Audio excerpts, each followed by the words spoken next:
Hi, How are you? I'm good. How are you? I'm absolutely fine. So thanks a lot for allowing me to shoot your video here.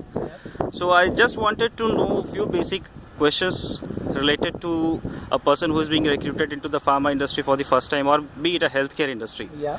So you being in the R&D, I think everyone from a MSc background or a BSc background or from a pharma background aspires to be himself recruited in an R&D, Correct. right? Yeah. So I would like your help to understand what is your expectation from a person who is coming for the first time straight away out from a college, whether it's a BSc, MSc or a B.Pharm student. Okay. So whenever a person walks out of the college and wanted to join industry, there are few expectations. Whenever I interview with respect to following criteria. I can say very first thing, basic understanding of analytical technique, like what I am looking for in a day-to-day operation, like pH meter, density meter, HPLC, GC, FTIR, UV visible. So basic operation they should know and basic principle behind this technique.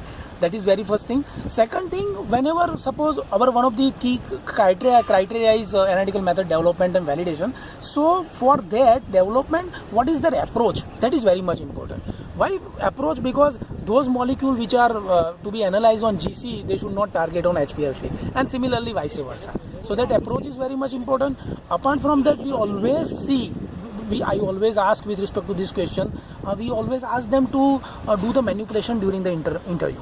Example for I will say tablet is yellow in color against the specification of pink. Please discard the tablet and write the actual observation. Without actual observation, manipulate it. So then we will see what is their approach. So this is more of handling of the actual situation. So you mean to say you put the person into a psychological situation and try to assess what is his logical response to that? Yeah, correct. So that is very much important, because in day-to-day life, we are going to sit into the office and they are going to do the functioning into the lab. So the transparency. If I put it in a different way, or in other words, what you mean to say is you want to understand how deeply the person is involved into the GMP understanding, or the GLP understanding. Yes, correct. So this I need to specify. Another aspect of the interview part is almost 30% weightage I can say, that is GLP and GMP. So against GLP, GMP, what is their understanding? And if I generally always put forward this question to all candidates, abbreviation of GLP and what you will do in the GLP. With respect to laboratory, with entrance to exit, what is requirement of the GLP?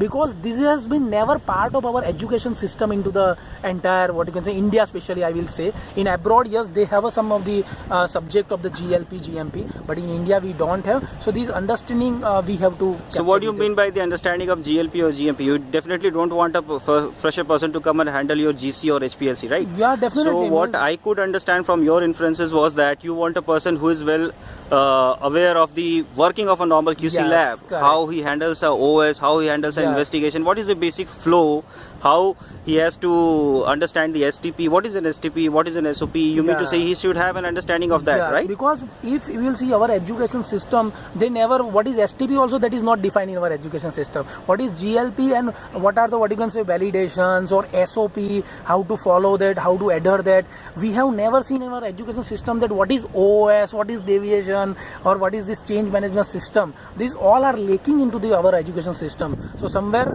either our course need to be upgraded by our present government, or somewhere some institute come up with this solution. So that is my recommendation. So let me put this straight. If you have got two candidates, a person who is having the basic understanding of the analytical techniques, and along with that I give you a person, despite of having these knowledge of the analytical techniques, he has the basic working understanding of a QC lab or an R&D lab, or handling various change management systems or deviation or kappa, or better to say the quality management systems. Who would you prefer to have a candidate for your future R&D? So I will immediately give an offer letter to second person. Okay, thanks a lot. Okay, thank you.